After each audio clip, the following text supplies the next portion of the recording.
Hello, guy. Hi, everyone. Hi, guy. Hello, everyone. Welcome back to. Hi, everyone. Welcome back to my channel. Hey. Hey, guy. Hello, everyone. What's up? Welcome back.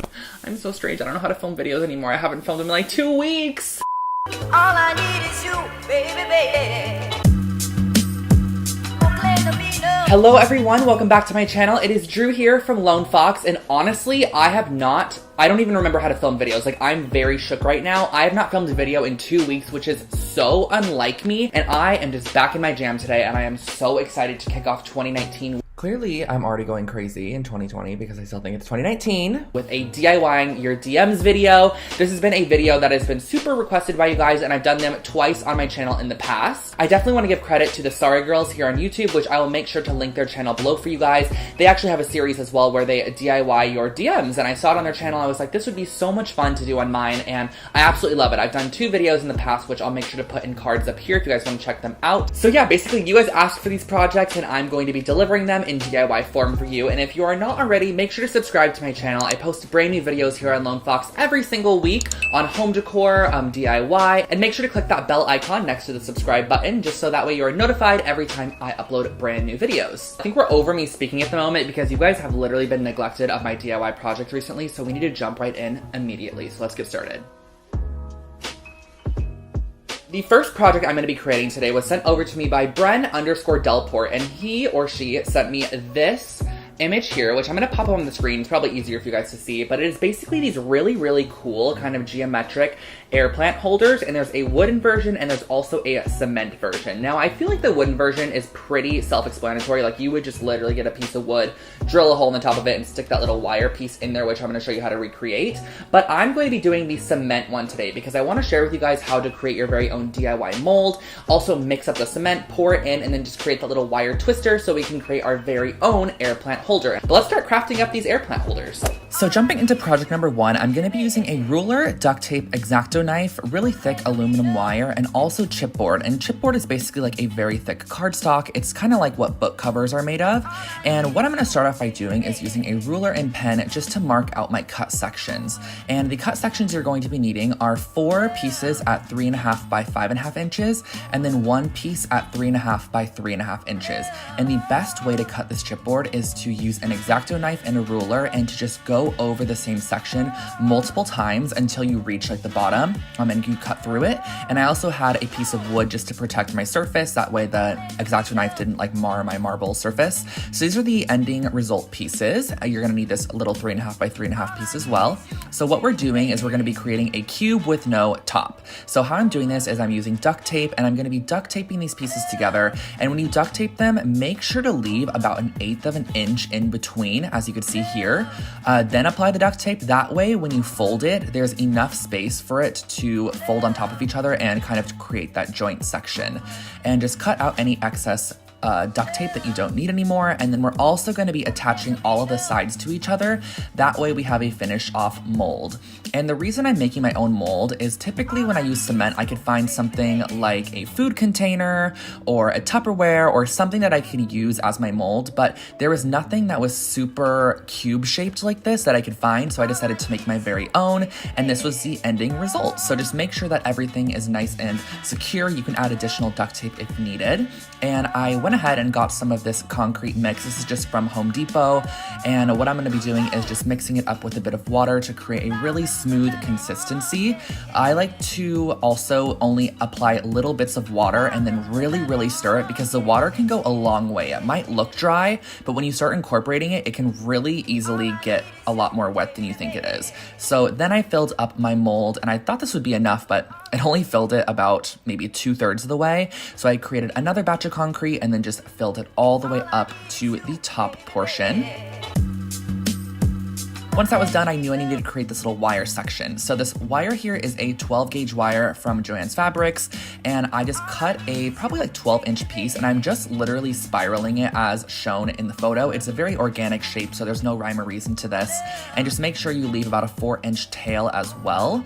That way you could bend a tiny piece, and when you stick it down to the concrete, there's no way this is coming back out. So I pushed it down in the center section here. Just kind of hold it there, and you could put a toothpick or a stick across hours if you really want to hold it. But after 24 hours, you can go in with your X-Acto knife and just cut away the mold that you created. And keep in mind, guys, that this is going to need probably about 2 more days to fully dry and kind of turn that light cement color because it's been encased in a mold for a while. So once this has come out, you could sand it, get rid of any edges, and that finishes off your little plant holder.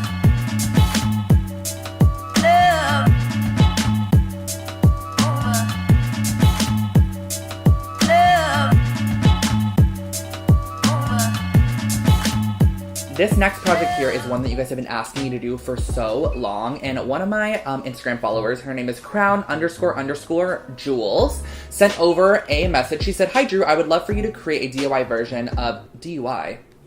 I think not. DIY version of the moon wall hanging in your bathroom. I love it, but I can't seem to find something similar." This is the moon wall hanging. Actually, let me get it for you guys really quick. This right here is actually the moon wall hanging, and I've had this in my bathroom for probably about 6 years. I got this right when I moved to college. I picked it up at Urban Outfitters. It was like 25 bucks, and it was just super cute. I love the way that it looked, and I was really into moons at the time, and I still really am. I love the way that they look. So I got this for my bathroom. I've had it in there forever, and you guys have been asking me to DIY this every single time I do some sort of bathroom video. So I'm basically going to be recreating this for you guys because it has been very asked for. So let's get started. To start off this next project, we're using that same exact chipboard, just a scrap piece that I had. You can use cardboard, whatever you have on hand, and I'm using these lids to some candy jars to create a circle shape, and then using a smaller one, positioning it on the right side, and doing about 3/4 of that circle to create this moon shape. And like I mentioned previously, the best way to cut this material out is to just go over it multiple times with an X-Acto knife. So this took me probably about 10 minutes to do. It was kind of tedious, but once I got the shape out of there, it looked incredible, and it literally looked identical to the one that I got from Urban Outfitters, maybe even a little bit better, not gonna lie. And I used a pen to mark where I wanted my holes to go, or where I wanted them to start and finish. Now, I have an industrial hole punch. I've just had this for a long time. So if you don't have one of these, you can literally use like a sewing needle or an awl or whatever you do have to create the holes. I just found this was the easiest method to do. And I also used a little bit of this iridescent golden paint. Well, it's from the brand Golden. And I just gave it a nice coat of this paint. And this is such a pretty kind of shimmery silver. And I also went along the edges with this as well. Originally, I wanted to figure out how I could do this where it was made of metal, but I was just like, I don't know how to cut metal. So I created it out of the chipboard, painted it silver, gave it a nice coat of Mod Podge as well, just to kind of seal it and lock it in. And then I grabbed 2 spools of chain from Joann's and some jump rings. And the chains that we are going to be using for this are all cut to 14 inches in length. So I cut, I think, about 25 of these 14-inch sections, and you're going to be attaching them to the moon shape with the jump rings. So here we are.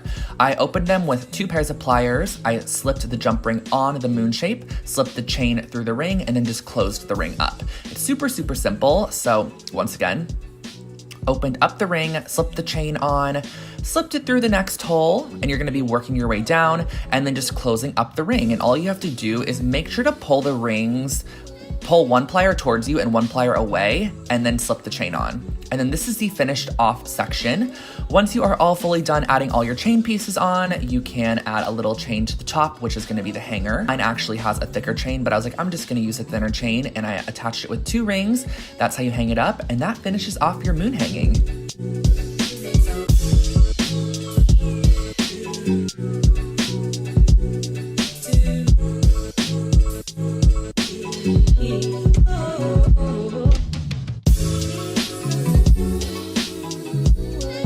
And then the last project is one that I've actually seen on Pinterest before, and I've been wanting to do it for a while, but I was like, I'm just gonna put it off for now. And then someone sent it to me, and I was like, we're doing it today, which I'm so excited someone sent it to me. So Abby Danielle Rose is who sent it to me, and basically she sent me this image of a coffee table that was constructed of wooden crates. I have about 10 of these wooden crates. You guys have seen me use them underneath my sink in my bathroom storage video. I've used them in past DIY projects, but I also stocked up on like 10 of them when Joann's had their huge sale. I believe they retail for about $10 each, but you can always use a coupon on them, which is great. It is the perfect storage coffee table. It looks incredible, and I'm actually putting my own twist on it just to make it feel a little bit more Lone Fox style. And yeah, let's just drew it yourself.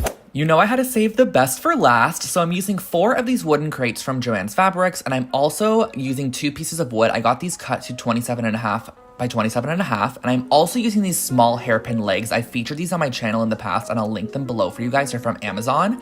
So we're gonna be working from the tabletop or the top of the table and then working our way up. So I put the top of the table facing down and I placed all 4 crates as shown on top of the piece of wood. You're basically gonna be like locking these together in this like grid section. And how I'm gonna be attaching the tabletop, because I do not want there to be any form of screw on the tabletop or anything like that, is I'm just using a super strong wood glue and just butting it up to the edge of that piece of wood and just making sure it's pressed down, adding a couple of heavy books on the inside and then working my way around. So you're gonna be repeating this process all around, and keep in mind that these open sections that are facing the outside are gonna act as perfect storage cubbies for really anything you need. That's what I love about this project. So I'm attaching them all around. Now keep in mind also the one that the girl sent me did not have any tabletop to it. It was fully open and they had a plant in the middle, which I just was not a fan of. So I really wanted to add a tabletop to mine. And this is gonna be the bottom section here. So what I am doing is just placing down my legs to see where they're gonna go. But I wanted to add some glue to the middle section just because I'm gonna be adding a ton of screws as reinforcement to the outside edge, but there wasn't gonna be anything really in the center. So I added a ton of glue, placed down the bottom panel on top, kind of added a couple books to the center of there, and then placed all of my hairpin legs on the outside. These hairpin legs are so cute, by the way, and I used a couple of wood screws just to screw these down through our wood piece and then into the crate. I made sure they were long enough to go all the way through the wood and into the crate. That way it was super, super strong bond. So I did this on all 4 legs. And then once they were done, I also added some reinforcement screws where there was thick pieces of wood, like where the screw would not be shown. So I just added these all around the edge just to reinforce the bottom of this table. You can also add a finish like Danish oil or a wood stain, but honestly, on my tabletop, I did not like it. I tried it on the scrap piece of wood. The Danish oil is on the left, the stain is on the right, and I just liked the raw wood itself. So 24 hours later, I flipped this table over and it looked freaking incredible. I am obsessed with this, guys. Check it out.